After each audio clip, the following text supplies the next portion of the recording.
Prions le Seigneur, nous te bénissons, notre Dieu et notre Père, nous te disons merci de nous donner encore l'opportunité de te servir, de te glorifier. Nous savons que quelles que soient les circonstances, nous sommes, Seigneur notre Dieu, toujours les yeux focalisés sur toi et nous avons le cœur, Seigneur notre Dieu, en paix, tranquille avec toi parce que nous savons que rien dans ce monde ne peut nous séparer de l'amour de Dieu manifesté en Jésus-Christ.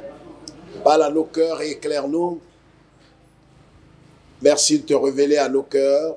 Merci de nous éduquer encore ce soir. Nous avons besoin que tu nous parles afin que, Seigneur, la parole que ton serviteur, le prophète Jean-Baptiste a dit, que nous diminuions afin que toi seul tu croisses. Béni sois-tu, au nom de Jésus-Christ, nous disons Amen. Amen. Acclamons le Seigneur.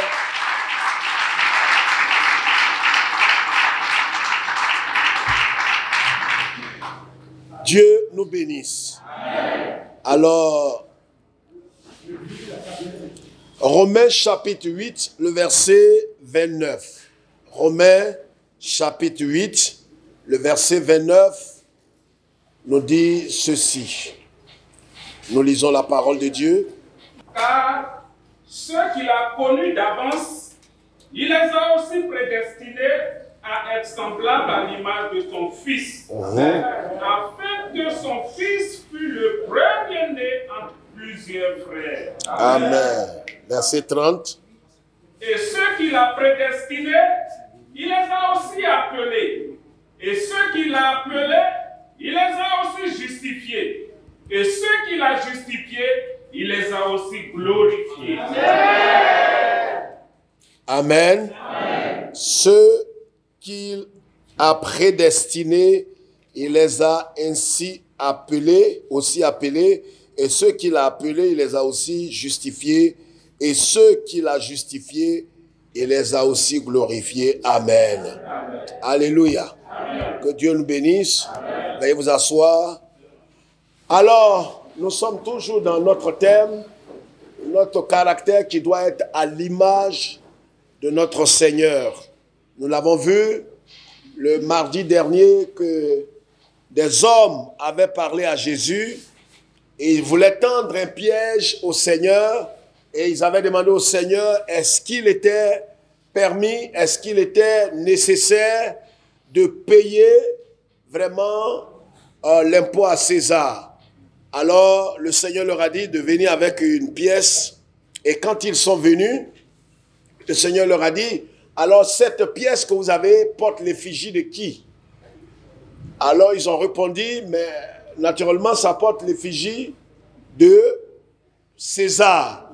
Et il leur dira donc donnez à César ce qui est à César et à Dieu ce qui est à Dieu. Qu'est-ce que cela peut bien nous enseigner? Nous avons compris qu'en vérité, la pièce d'argent qui était, on peut dire, le symbole véritable du royaume, de l'Empire romain, ce symbole-là était la monnaie. Et la monnaie représente valablement un royaume, représente valablement un pays, une nation. Et nous avons compris qu'en vérité, si l'effigie de César devrait être imprimée sur cette pièce de monnaie, il fallait que le morceau de fer qui va être utilisé ou la matière qui allait être utilisée pour que la monnaie soit créée, alors cet instrument-là devrait être quoi? Devrait passer par le feu. Et quand le fer va passer par le feu, alors qu'est-ce qu'il va avoir? Il va avoir des impuretés qui sont dans le fer, qui allaient remonter à la surface. Et quand les impuretés qui sont dans le fer remontent à la surface, il y avait deux attitudes. Soit on laisse l'impureté de ce fer-là, et puis on ne pourra pas avoir une bonne monnaie, ou bien on reconnaît que le morceau de fer qui a été liquéfié contient des impuretés, donc on enlève ces impuretés, et puis qu'est-ce qui se fait? On peut maintenant bâtir, on peut maintenant imprimer le caractère ou l'effigie de César sur cette pièce. Alléluia. Amen. Et nous avons compris qu'en vérité, c'est pareil pour nous, enfants de Dieu. L'élément le plus important dans le royaume de Dieu, le royaume de Christ, c'est le caractère.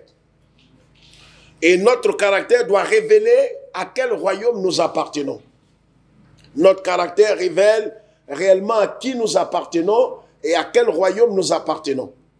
C'est pourquoi nous devons cultiver le caractère de Dieu, le caractère de Christ. Nous devons permettre au Saint-Esprit d'imprimer, de forger en nous le caractère de Christ. Parce que la Bible dit que toutes choses passeront. Mais la seule chose qui restera, ce sera la parole de Dieu qui a été imprimée en nous. Amen. Et s'il y a une chose que Dieu agrée, c'est un homme qui a été façonné, transformé à l'image de son Fils bien-aimé. Car en vérité, la finalité de la vie chrétienne, c'est que nous soyons autant que nous sommes. Nous qui avons reçu le Seigneur, nous qui avons cru au Seigneur, nous soyons semblables à l'image de son Fils bien-aimé. Parce qu'en vérité, c'est cela la rédemption et la restauration. Vous savez tous avec moi qu'au commencement, Dieu avait créé l'homme à son image et à sa ressemblance. Et l'homme malheureusement a péché et l'image de Dieu en l'homme a été déformée. L'image de Dieu en l'homme a été déformée. Et quand le Seigneur est venu pour rétablir l'ordre de Dieu à l'intérieur de nous. Parce qu'en vérité, au commencement, l'homme était conduit par son esprit qui était en communion avec Dieu, qui était connecté à Dieu. Mais le péché a fait que l'esprit qui avait la prééminence en l'homme est tombé plus bas. J'avais l'habitude de dire que c'est comme s'il y avait eu un coup d'état à l'intérieur de l'homme. Et c'est pourquoi l'homme maintenant est appelé, quand on veut, l'homme est tripartite. Et quand on veut présenter l'homme maintenant, on dit, il est corps, âme et esprit. Au commencement, ce n'était pas ainsi qu'on présentait l'homme. Au commencement, on disait, l'homme est esprit, âme et corps. Parce que ce qui est dit en premier est ce qui a la prééminence. Alors, voyez, frères et sœurs, quand nous venons à Christ, donc, nous rentrons dans un processus. Ce processus-là va nous conduire jusqu'à dans l'éternité. Ce processus-là va permettre au Saint-Esprit qui a façonné le Seigneur, qui a conçu le Seigneur, va permettre au Saint-Esprit, si nous lui donnons toute la latitude, d'imprimer le caractère de Jésus-Christ en nous, qui n'est rien d'autre que, en Galates chapitre 5, le verset 22, dont la Bible dit, le fruit de l'esprit, c'est l'amour et tout ce qui suit, la paix, la joie, la bonté, la bienveillance, la douceur, la foi, la fidélité, toutes ces choses, la Bible dit que toutes ces choses constituent véritablement le caractère de Dieu, et le caractère de Dieu révèle. Si c'est les miracles, vous savez, vous vous souvenez que Moïse, quand Moïse était allé en Égypte, qu'est-ce qui s'est passé? Il a pensé un temps soit peu, qu'il était le seul à détenir quoi? Le pouvoir de faire des miracles. Mais il s'est rendu compte qu'en vérité, en Égypte, il y avait Pharaon qui était considéré comme un dieu et qui avait lui aussi le pouvoir de faire des miracles. Donc en vérité, qu'est-ce qui peut nous distinguer, nous dissocier véritablement? Qu'est-ce qui peut vraiment faire la différence entre nous et ceux qui se réclament de Christ? Et le Seigneur dit que vous les reconnaîtrez à leurs fruits, pas par leurs dons, mais vous les reconnaîtrez à leurs fruits. Et s'il y a une chose que nous devons rechercher, nous devons cultiver, nous devons permettre à l'esprit d'imprimer en nous, de forger en nous, c'est le caractère de Jésus-Christ en nous. Et cela ne peut être possible si nous ne donnons pas la latitude librement au Saint-Esprit de faire ce travail en nous. Amen. Amen. C'est important de faire ce grand rappel. Alors, brièvement, le temps, je crois, matériel ne nous permet plus de faire tant, mais nous allons aller gagner du temps pour ceux qui peuvent prendre note. Nous allons voir ce soir notre terme, notre sous-terme ce soir, être semblable à Christ, l'essentiel. Être semblable à Christ, l'essentiel. L'essentiel de quoi? L'essentiel de la marche chrétienne. C'est-à-dire que la finalité, la chose la plus importante dans la marche chrétienne n'est rien d'autre que d'avoir le caractère de Jésus-Christ. C'est de permettre au Seigneur d'imprimer le caractère de Christ en nous, de permettre au Saint-Esprit d'imprimer le caractère de Christ en nous. C'est la chose la plus essentielle qui puisse exister. Amen. Amen. Amen. Et comment est-ce que cela peut-il être possible, frères et sœurs? C'est ce que nous devons comprendre. Je voudrais, compte tenu du temps, souligner 4 choses principales qui peuvent nous aider. 4 choses principales qui peuvent nous aider. La première chose, c'est notre soumission absolue à Dieu. Notre soumission absolue à Dieu.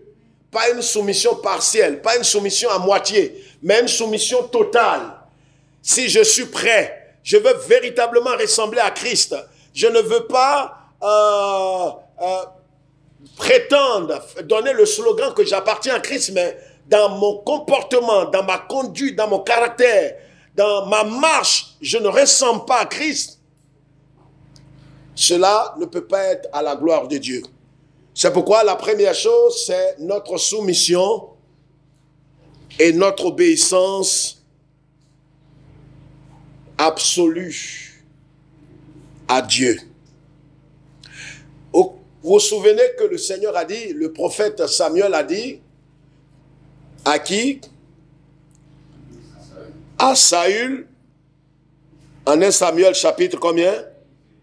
Chapitre 15, qu'on connaît très bien à partir du verset 20 jusqu'au verset 22, il dira à cet homme que l'obéissance à Dieu vaut mieux.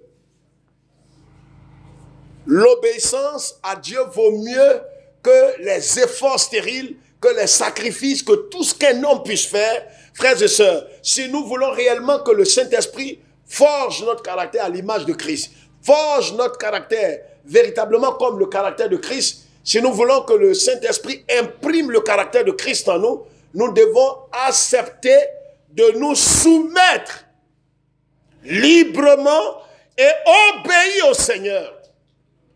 Vous savez qu'un homme peut obéir et sans se soumettre. C'est pourquoi j'ai mis les deux ensemble. En même temps qu'on se soumet, nous devons obéir. Et en même temps qu'on obéit, on doit se soumettre à Dieu. Vous allez voir que l'obéissance est un peu extérieure, mais la soumission vient du cœur. C'est pourquoi un homme, on peut demander à quelqu'un de poser un acte ou bien de servir le Seigneur ou de faire quelque chose, mais vous allez voir que le service qu'il va apporter peut être un service qui n'est pas agréable à Dieu. C'est pourquoi un homme peut servir le Seigneur, un homme peut marcher avec le Seigneur, et pas qu'il ne marche pas, il marche avec le Seigneur, mais sa vie n'est pas agréable à Dieu parce qu'il ne se soumet pas à Dieu. C'est pourquoi le Seigneur dira, pourquoi vous me dites, Seigneur, Seigneur, et vous ne faites pas ce que le Seigneur demande. Donc un homme peut se mettre à obéir, mais pendant qu'il obéit à Dieu, il ne se soumet pas à Dieu. Il n'aime pas Dieu. Il n'honore pas Dieu. Il ne crée pas Dieu. Parce que la soumission va avec toutes ses valeurs. Donc je peux être en train de marcher avec le Seigneur, mais je ne crains pas le Seigneur. Ce n'est pas une soumission. Les gens de Matthieu 7, 21, quand Jésus dit au dernier jour, il dira à certaines personnes, quand ils viendront à lui, ils diront, n'avons-nous pas fait des miracles par ton nom? N'avons-nous pas guéri des malades par ton nom? N'avons-nous pas prophétisé par ton nom? Il leur dira ouvertement, je ne vous ai jamais connu, vous qui commettez l'iniquité. Vous qui commettez l'iniquité. Ça veut dire qu'on peut être en train d'obéir, d'accomplir la mission. On peut être en train de servir le Seigneur par ma libéralité, mes dîmes, mes offrandes. Je peux être en train d'évangéliser. Je peux être en train de prier pour les malades. Je peux être en train de donner des vivres aux pauvres. Mais je ne suis pas soumis au Seigneur. Mon cœur n'est pas attaché au Seigneur. C'est un problème de caractère. Et c'est pourquoi un peu plus loin en Marc, Jésus dit, que sert-il à un homme de gagner le monde s'il perd son âme? Comment un homme peut gagner le monde et en même temps perdre son âme? Quand notre obéissance n'est pas liée étroitement à la soumission de cœur, notre obéissance n'a pas de sens. Est-ce que quelqu'un comprend quelque chose? C'est pourquoi ça ne sert à rien. Vous allez voir que Moïse, le cas que nous avons vu il y a 2 semaines en arrière, Moïse avait frappé le rocher avec son bâton. Quand bien même que Dieu n'était pas d'accord, mais comme il a frappé le rocher, l'eau est sortie pour abreuver tout Israël, tout le peuple. C'est-à-dire, il est allé, ce que Dieu lui a demandé de faire, on peut dire entre guillemets qu'il a obéi quelque part, mais il n'a pas, en vérité, il n'a pas honoré le Seigneur. Et le Seigneur lui dira, la raison principale pour laquelle tu ne verras pas Canaan, toi qui as fait sortir le peuple d'Israël de la captivité de 430 ans, toi qui as été un instrument pour diviser la mer Rouge, pour la première fois dans l'histoire de l'humanité, un homme fend la mer Rouge.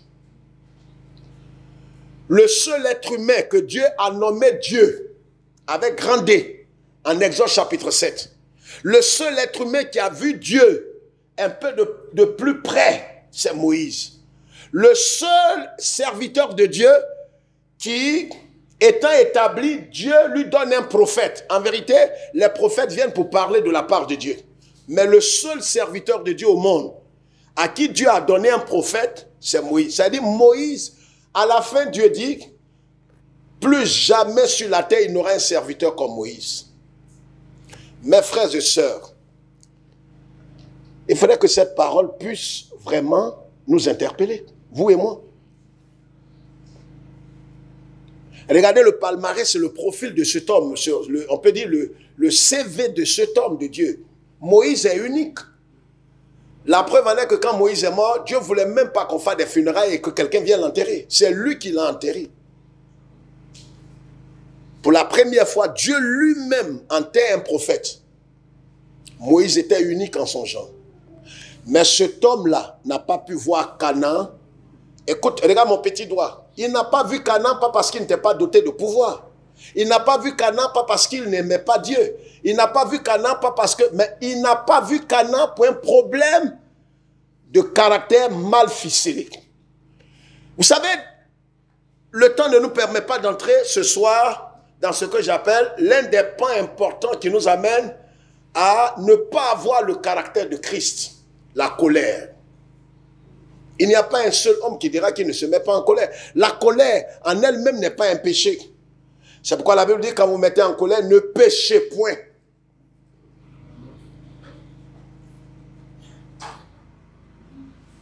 Et Moïse, on va voir que Moïse, ce grand serviteur de Dieu, ce serviteur de Dieu unique là, on va comprendre qu'en vérité, Dieu lui dira, tu m'as déshonoré devant le peuple. Ah, mais qu'est-ce qu'il a fait? Mais parce que le peuple a parlé à Moïse, a parlé à Moïse, a parlé à Moïse. Et Moïse était quoi? Il était irrité. Il est rentré dans la colère. Moïse en avait assez. L'homme qui a conduit le peuple d'Israël, l'homme qui a divisé la mer Rouge, l'homme qui a vu la manne tomber du ciel, l'homme qui a vu Dieu, il est disqualifié à cause de son caractère. Frère, pasteur, peu importe le titre que vous avez, nous devons faire très attention. J'ai vu des gens s'exhiber, non, moi, ton don, tout ce que tu peux avoir n'est que vanité quand tu n'as pas de caractère. Moïse était irrité, simplement.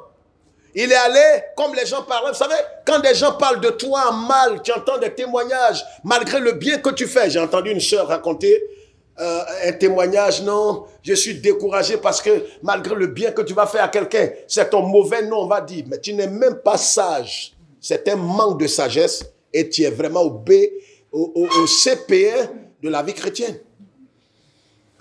Ça, c'est ce qui est normal à tout véritable serviteur de Christ. Plus tu aimes le Seigneur, plus le Seigneur t'élève, plus tu es élevé, plus les gens trouveront des choses à dire à ton sujet. Est-ce que quelqu'un comprend ce que j'ai dit? Non, ne t'occupe pas de ton voisin ce soir, c'est trop important.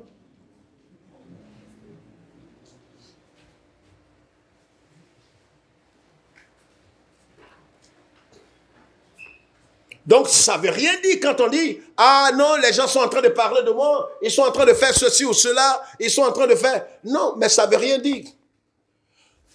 Moïse était irrité. Moïse était courroucé, Moïse était fâché, Moïse est rentré dans une colère. Parce qu'on parlait de lui, parce que partout les gens murmuraient. Même sa propre sœur était dans le lot.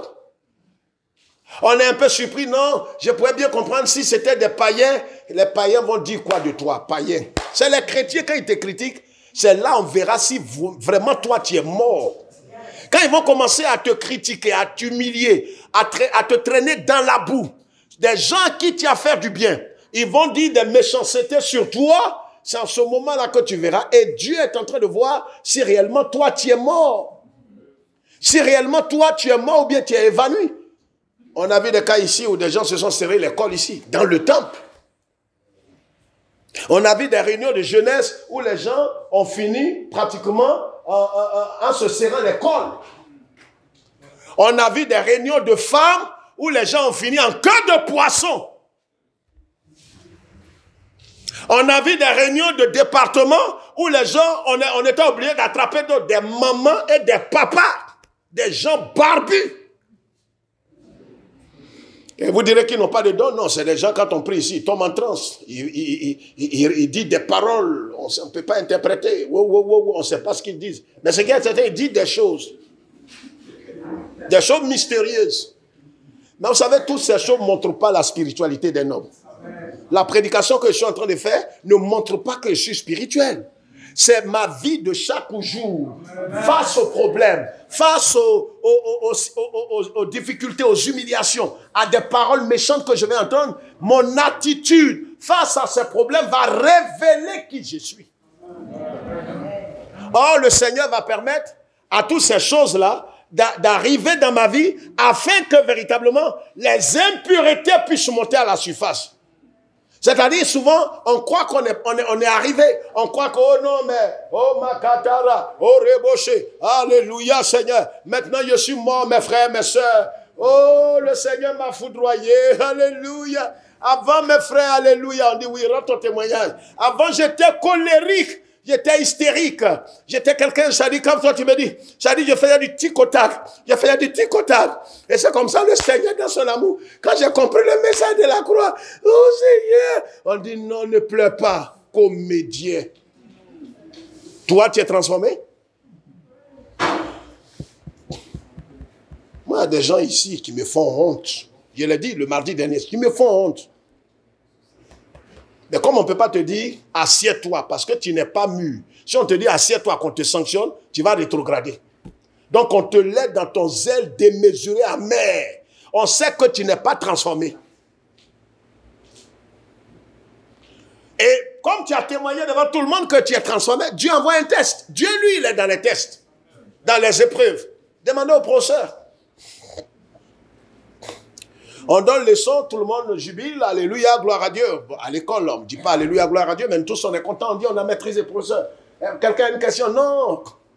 On a compris, voisin, tu as compris? Non, professeur, ça seulement, en tout cas, ce trimestre-là, en tout cas, s'il n'y a pas 19, je ne sais pas quoi. Même si le diable ne veut pas de moi, mais le professeur, souvent, ils sont dotés de sagesse. Et ils mettent un exercice. Vous avez vu la leçon, vous avez étudié, mais ils ont l'art de donner des interrogations ou des devoirs. Quand ils mettent ça, toi-même tu regardes. D'abord, la première chose qui vient à cœur, c'est de dire, voisin, on a vu ça là. Est-ce qu'on a... C'est-à-dire le prochain, ou bien c'est pareil, la dernière fois, on ne l'a pas salué, il veut nous punir. Est-ce que je suis en train de parler à quelqu'un? Il ne faut pas me demander. On a fait tout ça. Le prochain, et quand il finit ça, il est assis à sa table. Hein. Rangez vos cahiers, rangez vos livres, tout ça étant, voilà, hein, je n'ai pas entendu de bruit, vous avez 1h30. Vous avez 1h30. Et dans 1h30, là, toi-même, le temps de tourner ton doigt, d'analyser, de manger ton bic, le capuchon, autour, tu vois que 30 minutes est passé.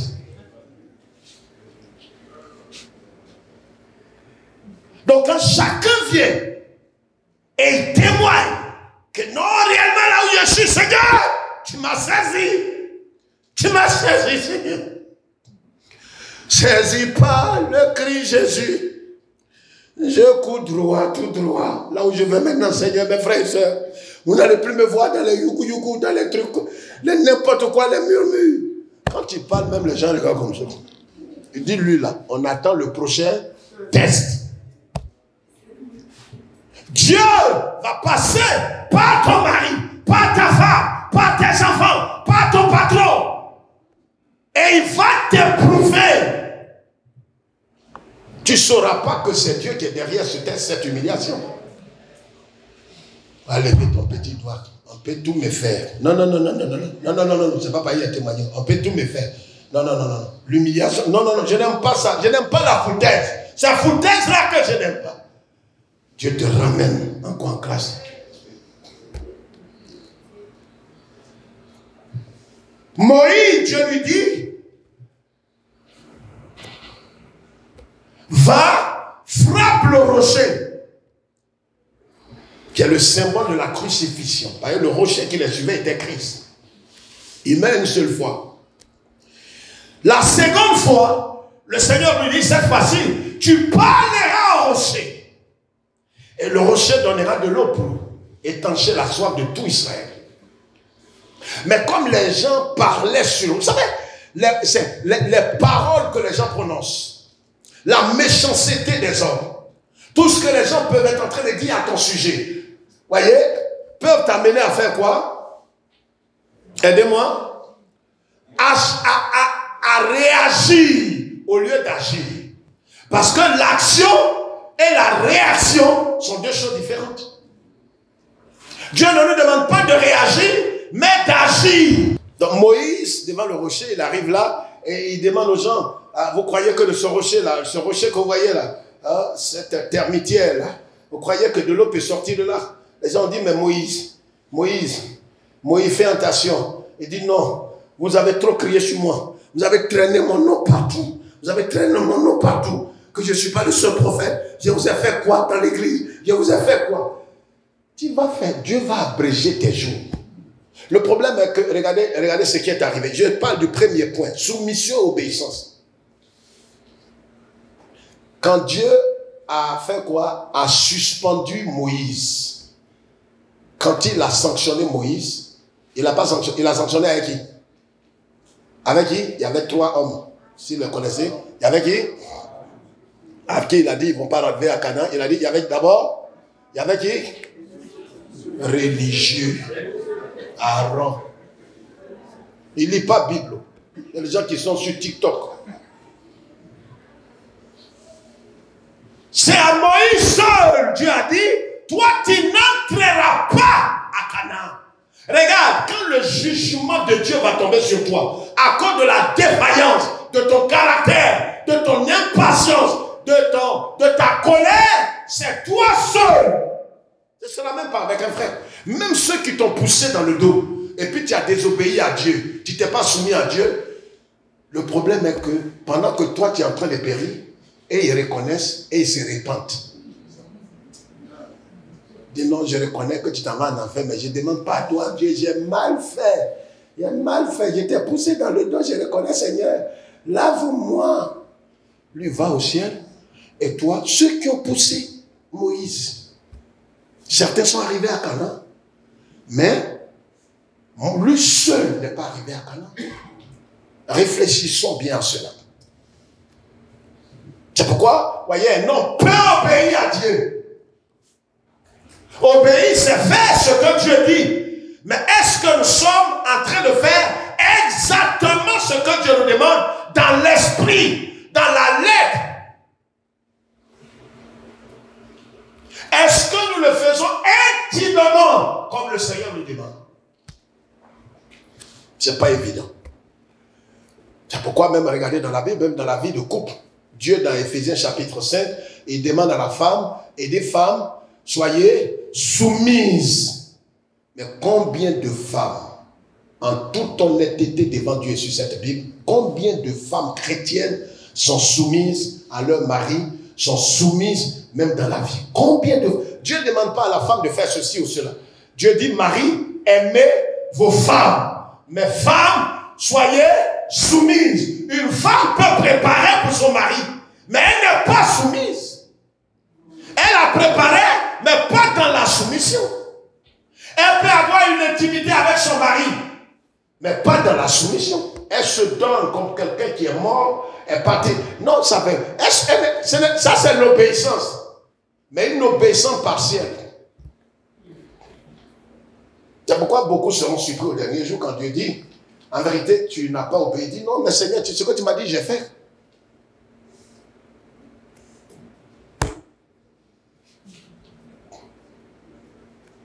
On a reçu un problème ici un jour. Un monsieur est venu avec sa femme, il a giflé là, juste vers la sortie de cette grande porte. J'étais tellement fâché, je lui ai dit, mais pourquoi tu fais? Il dit, pasteur, tu ne peux pas comprendre. Mais apparemment, quand on voit sa femme, c'est une femme docile, une femme obéissante. Mais on a compris qu'en vérité, c'est une façade, c'est une hypocrite. Et je pèse mes mots, 60% des femmes chrétiennes, il faut aller voir leur vie chrétienne à la maison. Ne les appelez pas, allez les surprendre dans leur relation avec leurs enfants, dans leur relation avec leur mari. Ce n'est pas des chrétiennes quand elles sont à la maison. Elles font tout, c'est comme nous-mêmes vis-à-vis de Dieu. On fait tout à Dieu, mais en vérité, ce n'est pas avec notre cœur. C'est ce que le cœur fait que Dieu approuve. Ce que le cœur fait. Donc on peut être en train de servir Dieu, mais on est en train de servir, ça c'est l'obéissance. Mais est-ce que ça c'est la soumission? La soumission, le cœur est engagé. La pensée est engagée, la volonté est engagée, les émotions sont engagées. C'est-à-dire c'est de tout son être intérieur. C'est ce que Dieu a créé. Et c'est ça qui peut nous conduire à la ressemblance de Christ. Parce que le Christ lui-même a obéi à Dieu son Père et il était soumis à Dieu son Père. Il ne faisait pas lui-même sa volonté. Et c'est pourquoi quand il est venu, il a dit dans le jardin de Gethsemane, Seigneur, si c'est ta volonté, Père, c'est ta volonté que cette coupe s'éloigne de moi, fais-le. Toutefois, que ta volonté soit faite. Face à l'humiliation, face à la honte, face au rejet, face à la douleur, Jésus ne cherchait pas à faire quoi? À se soustraire de la volonté de Dieu. Il cherchait à obéir, mais à se soumettre. Parce qu'on peut obéir sans se soumettre. Envoyez un enfant, il viendra, apporte-moi ma pochette. Il est en train de jouer jeu. Apporte-moi ma pochette. Il est en train de jouer jeu. Tu n'entends pas? Ah, papa, j'ai compris, je viens. Il prend ta pochette et dépose. Papa, voilà ta pochette. Hein? Il a obéi ou bien il n'a pas obéi? Il a obéi. Mais est-ce qu'il s'est soumis? Il ne s'est pas soumis. C'est le cœur que Dieu regarde. Même dans la dîme, les offrandes que nous apportons à Dieu. Nous obéissons tous, mais combien sont soumis de cœur? Au point où il y a des gens, après les offrandes et les libéralités, ils retrouvent les intendants. S'il vous plaît, j'ai déposé par inadvertance 2000 francs là. C'était tout mon transport. C'était tout mon transport. Donnez-moi, pardonnez. Je n'ai pas l'habitude de faire ça. Donnez-moi 1500 dedans. C'était 500 qu'il voulait donner. Ça se fait ici. Il est venu déposer sa dîme. Il demande, aujourd'hui, ils ne vont pas prier pour nous. Nous qui apportons les dîmes fidèlement. Ou bien le pasteur ne va pas faire de prière. Le fait même que tu aies obéi, si tu as obéi à ton cœur, tu t'es soumis, la bénédiction est attachée à toi. Ce n'est pas un mortel. Un mortel ne peut pas te bénir. Oui, c'est la religiosité. Donc on est obligé de les appeler, mettre un peu d'huile. S'il n'y a pas eu d'olive, huile roux, on met sur leur crâne, un peu. Ils tremblent un peu, ça va? Dis, ah oui, ça va. Ah, papa, c'est ça là qu'on veut. C'est ça, Yéchette, dans les églises, les gens ne me donnent pas.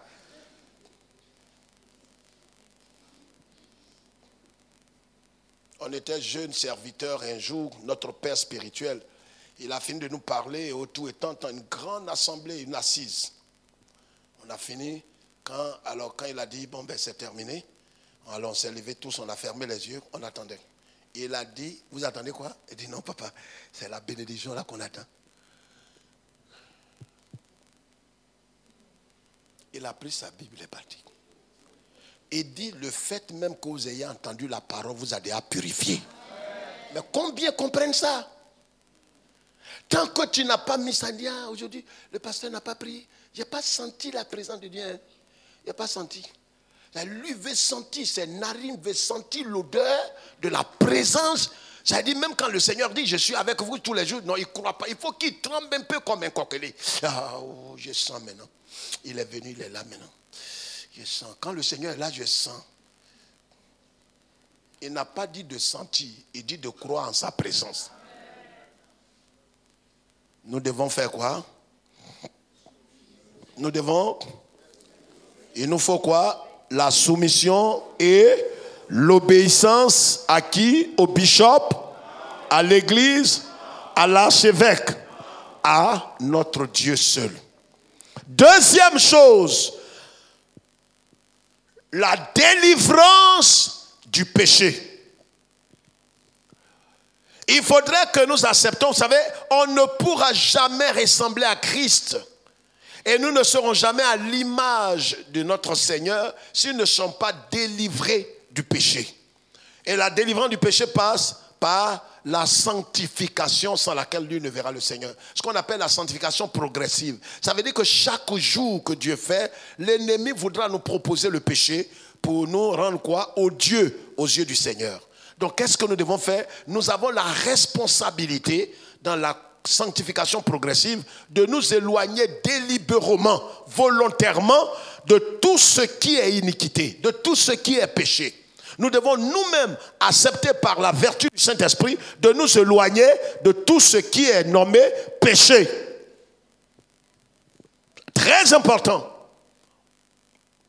On a tellement abusé souvent des actions et des vertus du Saint-Esprit. J'ai entendu les gens dire, non, devant telle situation, le Saint-Esprit va me saisir. Et quand le Saint-Esprit, c'est-à-dire quand je suis en train de marcher la nuit avec une soeur à 23h ou 1h du matin, on est en train de se balader. Le Saint-Esprit ne va rien faire là-bas. Tu n'es pas sage et tu manques d'intelligence.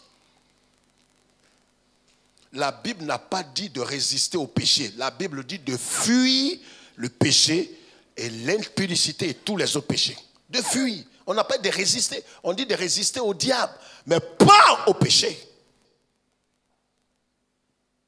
Dès qu'on commence à nager librement dans le péché, on commence à vivre par le péché, dans le péché, on ne peut plus ressembler au Seigneur parce qu'en vérité, le Seigneur lui-même, il ne pêche pas. Et il nous a donné la capacité de faire quoi? De faire quoi? De surmonter le péché. La troisième chose, c'est de renoncer délibérément à notre vie et à l'autorité sur notre vie. Tant qu'on n'a pas renoncé, Jean chapitre 3, le verset 30, Jean-Baptiste dit que le Seigneur croisse et que moi, je diminue. Que le Seigneur croisse et que moi, je diminue. Mais nous, en ce qui nous concerne, ne pourrons pas, véritablement, le Seigneur ne peut pas croître en nous si nous ne diminuons pas. Et diminuer ici, ce n'est pas de raccourci. Tu ne peux pas diminuer ta taille. Ce n'est pas physique, c'est spirituel.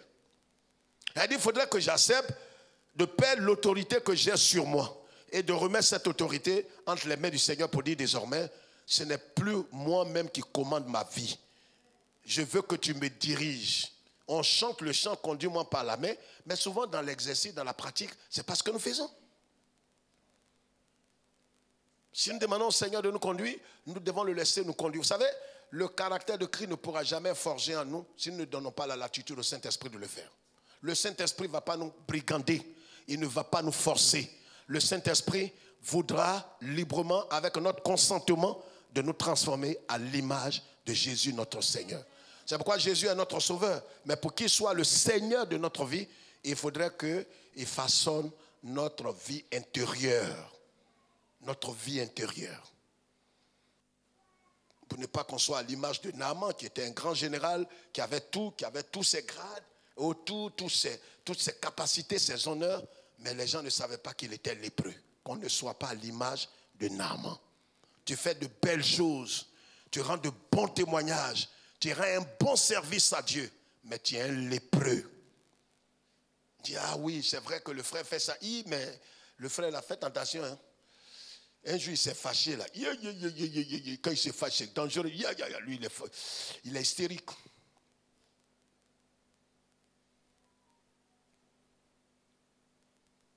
La colère. Il n'y a pas quelqu'un qui ne se met pas en colère. Tout à l'heure, j'ai parlé avec un frère. Parlé avec quelqu'un la semaine. Mais quand tu le vois, il est doux, il est sympa, il est...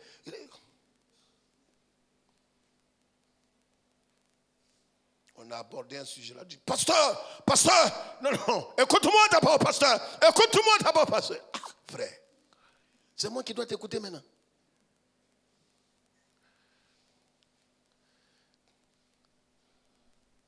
Je m'excuse, je m'excuse. C'est un peu comme maquillage des femmes. Il ne faut pas dire, c'est de vous on parle. Comment on appelle ça? Make-up. On transforme maintenant des vieilles mamans, 75 ans, on les arrange, tu la vois. Il y a un jeune sur Internet qui a courtisé sa grand-mère. Quand on l'a maquillé sa grand-mère, il a cru que c'est une jeune fille. La vieille a 75 ans. Make-up. Nous, on met make-up sur nos péchés et on lui donne un nouveau nom. On dit non, pasteur, c'est pas que c'est le péché. Ça dit, ça m'a pris un coup comme ça. Ça est dans notre famille. Ça est dans mon papa. Homme de Dieu, si tu avais connu mon papa, mais qui veut connaître ton papa? Toi-même, on te connaît, on n'a pas la paix. Et ton papa, ton géniteur. Dans notre famille, quand pasteur, on se fâche comme ça, on casse tout avant. Demande à mon mari, quand je me mets en forêt, je casse la télé, je casse tout. Tu vois, je parle même, j'ai la chair de coq. On dirait ça va me prendre.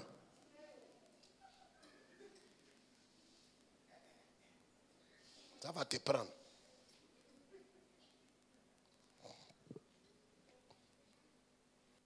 Ce que tu fais, le problème est que tout le monde... Écoutez-moi, levez la tête s'il vous plaît. Je vais vous dire quelque chose de très grave. Se mettre en colère comme un python là. Où tu es agité comme sauterelle. Tout le monde peut faire ça. Le problème ici, c'est que les autres ont décidé délibérément. Délibérément. Ne crois pas que le Saint-Esprit va te rendre, il va te transformer de telle sorte que tu ne sois pas capable de faire quoi? De redevenir colérique et hystérique. À tout moment, tu peux redevenir si tu sors et que tu récupères la clé dans la main du Seigneur. C'est ça le renoncement.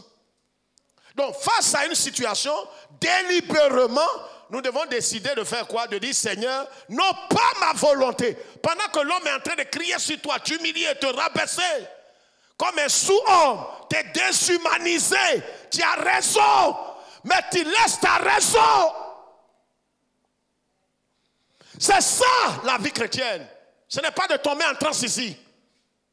Je vous ai dit le mardi, je suis passé, que quand un homme n'a pas de caractère, un homme n'a pas de maîtrise de soi, son don doit être méprisé.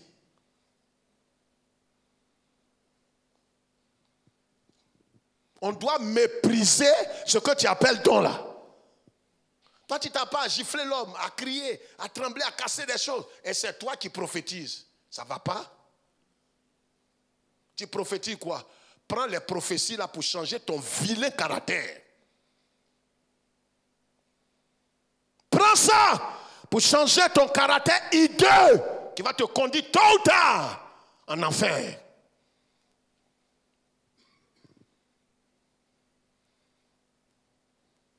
C'est le renoncement. Quand les gens sont venus, ils ont giflé Jésus, ils l'ont balafré, ils ont déchiré son habit, tiré sa barbe, ils l'ont défiguré. Ils ont dit, on croyait qu'il est le roi, et il n'a pas réagi. C'est le créateur du ciel et de la terre qui est là. Non, même si tu ne dis pas, j'ai dit le créateur. Et les gens tirent la barbe du créateur. Et ils ne parlent pas. C'est ça, ressembler à Jésus là. Tu fais du bien dans l'église et quelqu'un est en train de te traîner dans la boue. Tu dis pas c'est trop, c'est trop, trop, c'est trop. Je quitte l'église. Là où tu vas, tu ne sais pas ce qui t'attend là-bas. Moi, au nom de Dieu, à compter d'aujourd'hui, je ne fais plus de bien. Je fais plus de bien. Je fais plus de bien. Toi, tu ne peux pas changer. C'est le feu là. Le feu là vient de tout temps, de tout lieu, de tout endroit. Pasteur, on a vécu des choses. Une sœur, l'une des rares sœurs que j'ai pris, mon épouse et moi, on l'a considérée comme notre fils adoptif, une fille adoptive. Elle mangeait chez nous, on faisait tout. On prenait soin d'elle, on s'occupait d'elle, son foyer, elle et son mari. Un matin, dans tout le quartier, je passe, les gens me regardent comme ça, et pitié. Je ne comprends pas, j'écoute, c'est quoi je porte? Ou bien les gens, un jour, il y a une dame, une maman qui a eu pitié, m'a dit, pasteur, on te connaît depuis 87 dans le quartier. J'ai dit, oh, la jeune dame pour télé là, vous avez fait quoi? Vous avez fait quoi? J'ai dit, non, c'est ma fille. Elle dit, c'est à quoi? Écoute, non, ça ne fait pas rire, madame. Souvent, quand vous vivez des choses, vous croyez que les pasteurs, ils sont vraiment, et les gens, vous ne savez pas ce qu'on vit. Ça peut t'amener au suicide. Je ne peux pas prêcher la croix si je ne suis pas passé par le feu, l'humiliation, les insultes, les injures. La fille l'a raconté dans tout le quartier qu'elle me connaît. S'il y a quelqu'un qui vient chez moi, c'est elle. Le pasteur, vous le voyez comme ça là. C'est un magicien. Et il a eu un enfant dehors. Les gens, donc, quand je parle, ils me regardent, mais aucun n'ose te dire. Entre l'enfant dont il parle, c'est la petite sœur de ma femme. Nadège qui est venue chez nous, elle avait à peine 4 ans, que je l'ai adoptée comme notre propre enfant. Aujourd'hui, elle travaille, elle est mariée, elle a des enfants. C'est-à-dire, celui qui va te torpiller et te tuer n'est pas loin. Ce n'est pas un païen, c'est un chrétien né de nouveau, rempli de l'esprit, en guillemets. Et c'est quand tu vois ça, tu vois qu'en vérité, tu es dans le droit chemin. Que Dieu veut forger ton caractère. Les dons, il y en avait, on priait sur pochette. Les gens sont guéris. Mais est-ce que le caractère était transformé? Non, Dieu dit, je vais te transformer. Je vais te transformer. C'est pourquoi quand les gens viennent tomber en train, ils dansent en esprit ici. Oh, oh, je suis assis là, je les regarde. Lui là, il doit être transformé. On est ensemble? Prenons ce dernier passage, pour ne pas, le temps est parti. Marc chapitre 2, verset 14. Marc chapitre 2, verset 14. 1 Samuel 18, verset 6 à 11. Vous allez voir que Lévi, quand Jésus l'a vu naître, quand il lui a parlé, Lévi a tout laissé. La Bible, lis cela, s'il te plaît. Lis rapidement, s'il te plaît. On a dépassé le temps. Vas-y. Oui? Il vit Lévi. Assis c'était pas un vagabond. Souvent quand on parle, voici les gens croient que c'est des vagabonds. Nous tous, là, 99%, Dieu nous a pris derrière quelque chose. Les vrais serviteurs de Dieu, Dieu ne te prend pas dans la rue, il te prend derrière quelque chose. Le monsieur là était assis où ça? Il était où ça? Il était au bureau de péage. C'est comme aujourd'hui on peut parler d'impôts. C'est là-bas il était assis. Et vous savez ceux qui travaillent aux impôts. Hein? Ils ont des quoi? Ils ont des primes. Chaque 3 mois, il y a prime qui vient. Lui là, il avait prime, il avait tout. Regardez. Il lui dit, suis-moi. Quoi ça? Suis-moi. Avant de te suivre, je m'avais gagné quoi? Je suis là où je suis là, je suis accompli. Il est au bureau, il a son poste, il envoie des gens. Parce que même impôt là, il y a des agents qui sont sur les... Et puis il y a d'autres qui sont à bureau. Et puis... Lévi se leva et le suivit. Il s'est Leva et le... suivit. Vas-y. Comme Jésus était à table dans la maison de Lévi, Amen. Il se leva. La Bible ne dit pas qu'il a pris son témoin. Il était assis derrière quoi? Un bureau. Et puis il y avait la caisse. Il y avait tout. Est-ce que la Bible dit qu'il a pris ça? Non, il a tout laissé. Vous connaissez ce vieux cantique là? J'ai tout laissé pour marcher avec Jésus. Laissé pour marcher avec Jésus. Avant j'étais menteur. Mais j'ai tout laissé pour marcher avec Jésus. C'est des vieux cantiques qu'on chantait pour évangéliser. Aujourd'hui tu chantes à quelqu'un, te regarde comme ça. Et dis-moi de laisser quoi? Il croit que c'est péché seulement on laisse. Même bon truc, bonbon, tu dois laisser. Quand tu te mets en colère là, ça te valorise. Pour moi, reste pas à l'étranger. Voilà une soeur qui faisait son doigt comme ça. Pour moi, reste pas à l'étranger. Quand la soeur a parlé, de toute façon, j'ai répondu. Ils ont compris que dans l'église là, il y a les uns et les autres. Moi, je suis là, pour moi, reste pas à l'étranger. À l'église, si vous voulez, on va mélanger l'église. On va mélanger l'église. C'est ta vie, et je ne ris pas. Ta vie est ton destin et le destin de tes enfants qui vont être mélangés. Je suis convaincu. Toi, tu peux mélanger l'église de Jésus-Christ.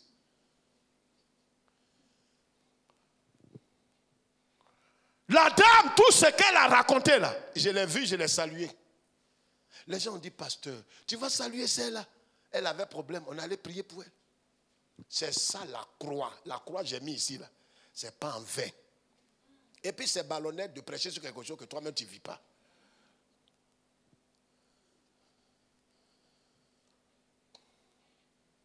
Un frère ici, il dit il va me frapper. Les gens sont tombés au milieu de nous. Il faut me mettre sous discipline. Il faut me mettre, si tu veux, même moi, je ne suis plus de l'église. Donc l'homme, quand il marche calmement, tu crois qu'il est converti, il est transformé. Non. Il faut qu'il y ait problème pour voir s'il est converti.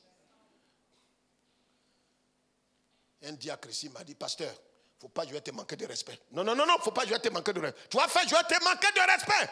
Quand je suis en train de parler à ma femme, là où on est arrivé maintenant, là, il faut enlever ta bouche dedans. Enlève ta bouche dedans. Enlève ta bouche.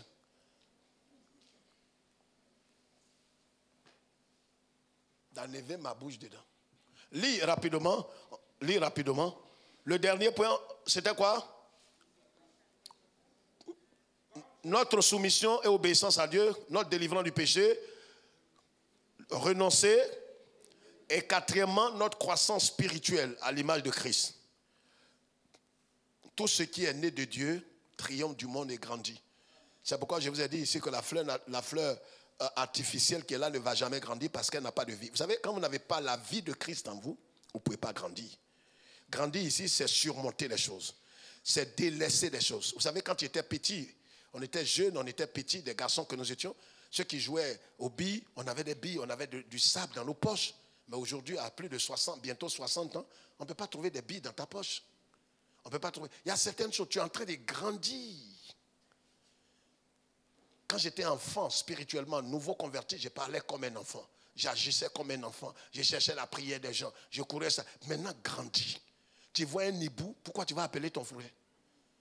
Est-ce que hibou, c'est bonne chose et puis tu vas m'appeler? Non, ça ne me fait pas rire. Tu ne vois jamais des trucs pour dire, ah papa, j'ai vu au moins 50 millions. C'est ça, viens, on va partager. Tu as vu cercueil, tu vois hibou, tu vois les sorciers, ta grand-mère que je ne connais pas, qui vient te chercher. Parlez entre vous! Ici, je suis là pour vous éduquer à être autonome spirituellement. Pas de dépendre d'un pasteur pour qui t'escroque. Va devenir verser de l'huile sur ton front. Au point où aujourd'hui, non, c'est ta mère qui est un, c'est ton papa qui est un, c'est ta maman qui est un. Quel papa, quelle maman, ta maman, qu'est-ce qu'elle, même si elle est sorcière, qu'est-ce qui l'empêchait de te manger quand tu étais bébé? Vous voyez où l'église évangélique, 99% des églises évangéliques, où ils ont amené les gens? Une dame a entendu un de nos messages, a pleuré jusqu'à elle nous a appelé pasteur. Ça fait 8 ans que je ne parle plus à ma maman et personne en Côte d'Ivoire. Je suis tombé sur votre message, paye 3 pailles, donne à ta maman, hollandais, paye, donne, envoie. Et puis viens toi-même, va lui demander, va te coucher devant elle. Des prophètes vous ont berné. Aujourd'hui, là où tu es là, tu vois, tout le monde est né, même ton mari, on dirait c'est un sorcier.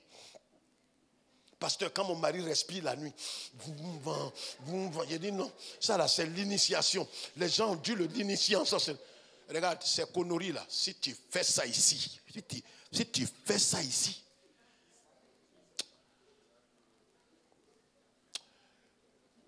tu es béni de Dieu.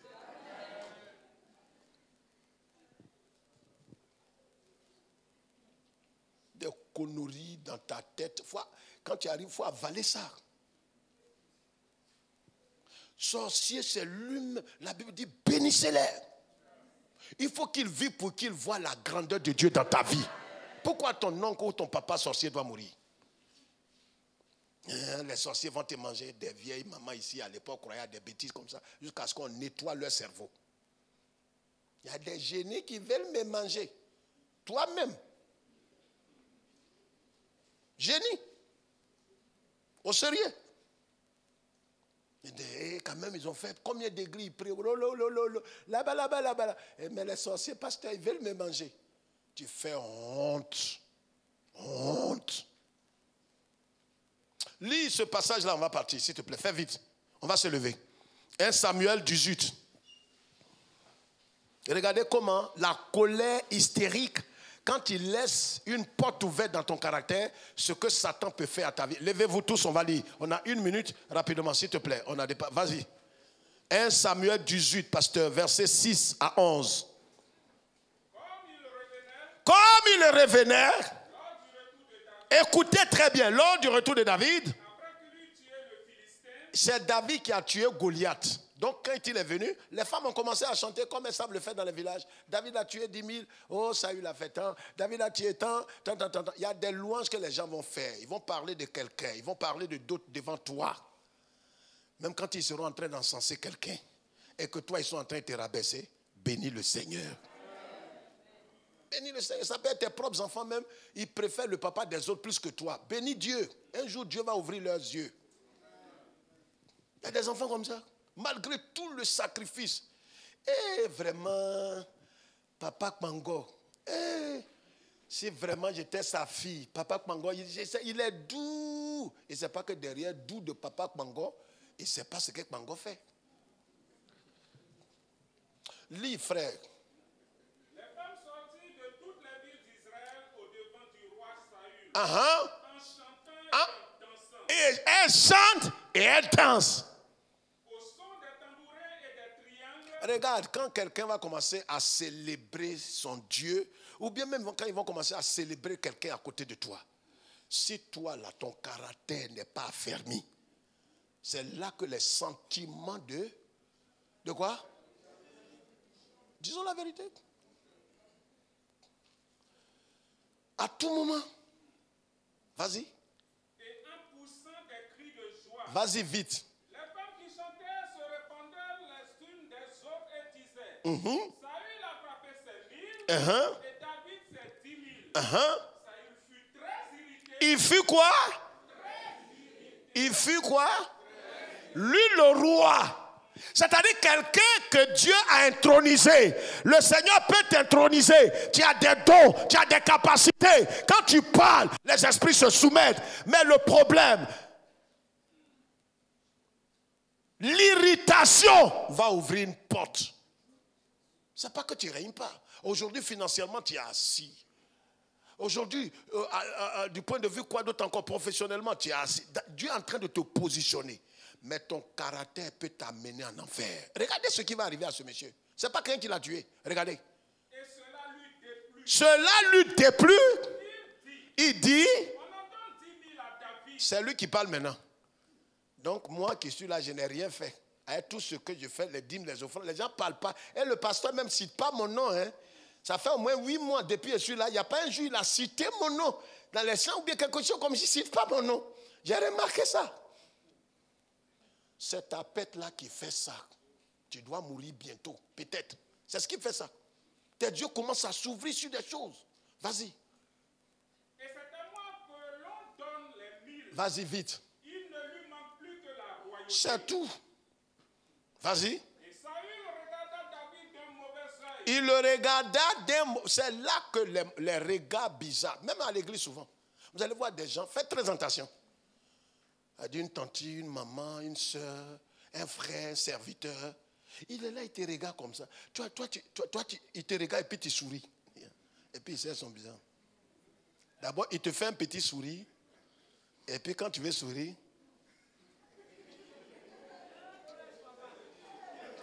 on dit vieux. Mais c'est ça, on dit vieux. Il y a longtemps, on est dedans. C'est pourquoi je vous ai dit que sourire n'est pas un fruit de l'esprit. Quelqu'un peut te sourire, ce n'est pas parce qu'il t'aime. Il est étonné que malgré tout ce qu'il a diffusé sur toi, tu sois encore debout. Dis Seigneur, change mon caractère. Vas-y, on va prier. Vas-y, vite, s'il te plaît. À partir de ce jour À partir de ce jour et dans la suite, et dans la suite, le lendemain, le lendemain de son irritation, de sa colère, de sa manière de regarder, la haine, le sentiment de meurtre est rentré dans son cœur. Comme son cœur est ouvert, Dieu aussi va travailler. Regarde. le mauvais esprit de Dieu. Le quoi? Le mauvais esprit de Dieu. Le quoi? Dis ça fort. Le mauvais esprit de Dieu. Les théologiens n'ont pas pu expliquer ce verset. Laissez-moi vous donner un petit pan. Le mauvais esprit de Dieu, ce n'est pas que Dieu a un mauvais... Non, c'est-à-dire que Dieu dispose, on l'appelle l'Éternel. C'est pourquoi quand Michée, Dieu a ouvert ses yeux et il a vu que Dieu a envoyé un mauvais esprit. Quand il commence à faire le mal, que Dieu veut te tuer, il envoie un mauvais esprit pour t'amener à faire des bêtises.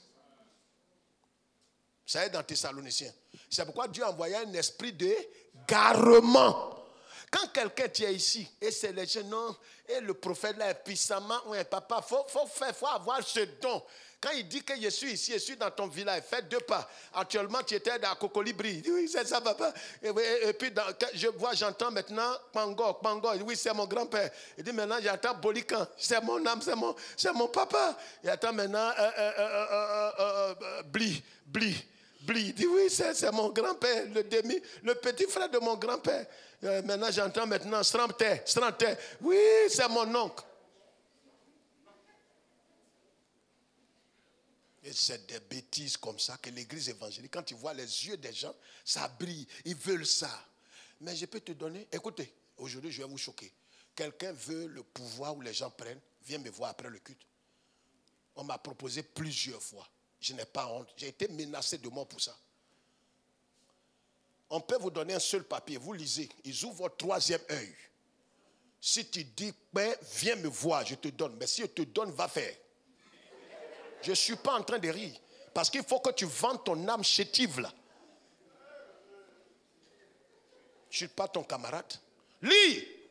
Le mauvais esprit de Dieu saisit. Donc un esprit dont Dieu dispose. Il dispose de tous les esprits.